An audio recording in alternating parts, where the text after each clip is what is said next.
Okay, random review.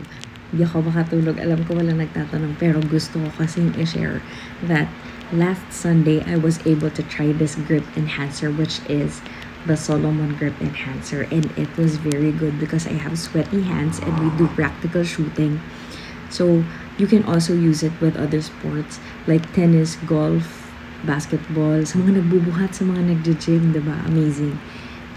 It's very affordable. It's below 600 pesos.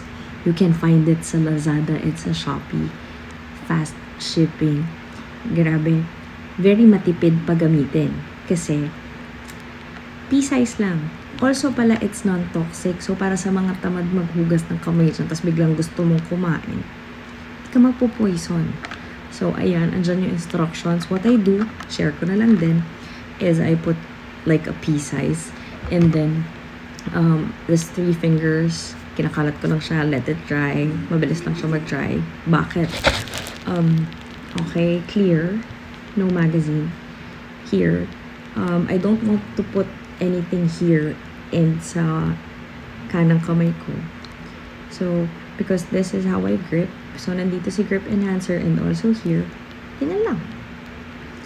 And I'm so grateful na I was able to try and this grip enhancer, Solomon Grip Enhancer, kasi it's very good and affordable. Thank you so much, Solomon Grip Enhancer.